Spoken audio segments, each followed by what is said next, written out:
द्वापर के अंत में श्री कृष्ण जी अपनी लीलाओं को समाप्त कर बैकुंठ चले गए और कलयुग के आगमन के परिणाम स्वरूप धर्म क्षय और अज्ञान का अंधकार बढ़ने लगा। तो तत्कालीन ऋषियों को धर्म रक्षा की चिंता हुई। उन्होंने नैमिषारण्य में एक बृहद सम्मेलन का आयोजन किया। वहाँ देश देशांतर के समस्त ऋषि महर्षि उपस्थित हुए और कलयुग के आ जाने पर संसार का कल्याण कैसे हो, इस पर विचार विमर्श आरंभ किया। ऋषियों में श्रेष्ठ शौनक जी ने महर्षि सूत जी से कहा, हे भगवान, इस समय केवल आप ही सर्वश्रेष्ठ ज्ञानी और अनुभवपूर्ण तपस्वी रहे हैं। अतएव आप कोई ऐसा उपाय बताएं जिससे कलयुग के मनुष्यों का कल्याण हो। सूत जी ने कहा कि मेरी समझ में इसके लिए वह कथा ही सर्वश्रेष्ठ उपाय है जिसे सुखदेव जी ने राजा परीक्षित को सुनाया था। वो कथा परम भक्तिपूर्ण और श्री कृष्ण जी को प्रसन्न करने वाली है। उस कथा को सबसे पहले सनकादिक ऋषियों ने नारद जी से कहा था और इससे पहले नारद जी ने इसे ब्रह्मा जी से सुना था। सनकादिकों ने नारद जी से इस कथा को कैसे कहा, इसका इतिहास मैं तुमसे कहता हूँ, ध्यान देकर सुनो।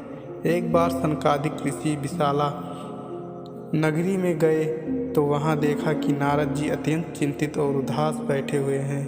ऋषियों के पूछने पर नारद जी ने कहा कि मैं अभी ही काशी, प्रयाग और मथुरा आदि तीर्थों का पर्यटन करके लौटा हूँ। मुझे वहाँ यह देखकर महान क्लेश पहुँचा है कि कलयुग के आ जाने के कारण सर्वत्र पापाचार फैल गया है और इसे निंदनीय कार्य होने लग गए हैं, जैसा पहले कभी नहीं हुआ था।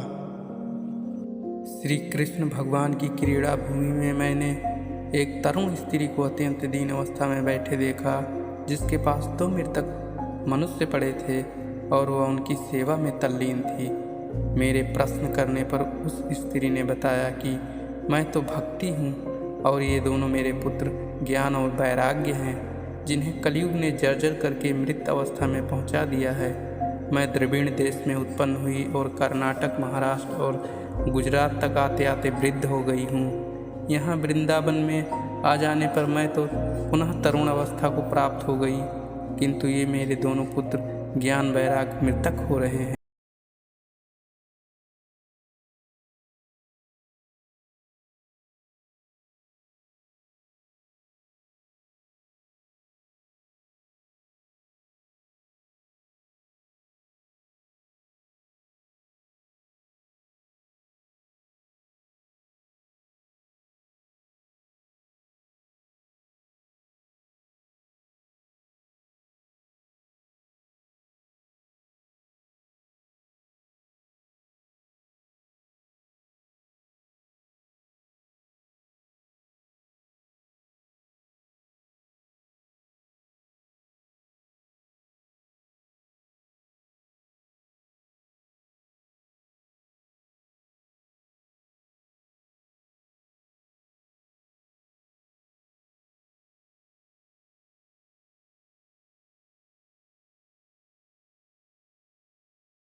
था।